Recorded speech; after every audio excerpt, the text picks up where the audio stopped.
How much image overlap do you need for panorama stitching? Imagine capturing a scene so wide that it fills your entire field of view and then some. To turn those shots into a seamless panoramic image, you need to know how much your photos should overlap. This is a key step in making sure the software can stitch everything together smoothly. When you take pictures for a panorama, each shot should share enough of the scene with the next one.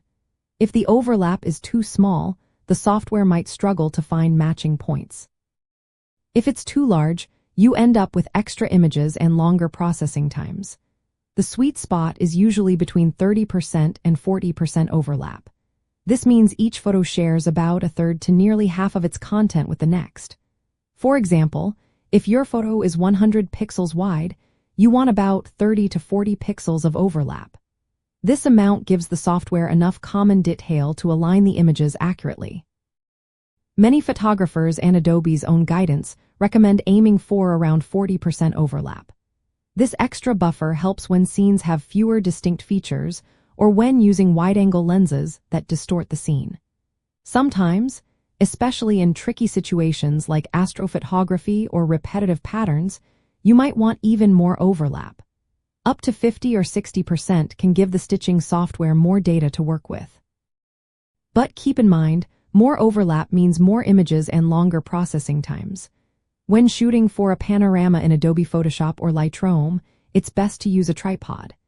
Keep the camera level and move it horizontally from left to right or vice versa.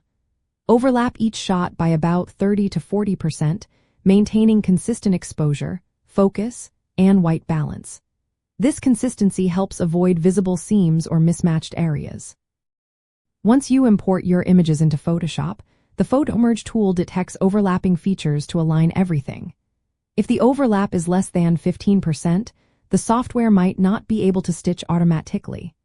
But with enough overlap, it blends the images smoothly, often with features like auto-blend layers to fix minor issues. To sum it up, sticking to a 30 to 40% overlap is a smart rule of thumb.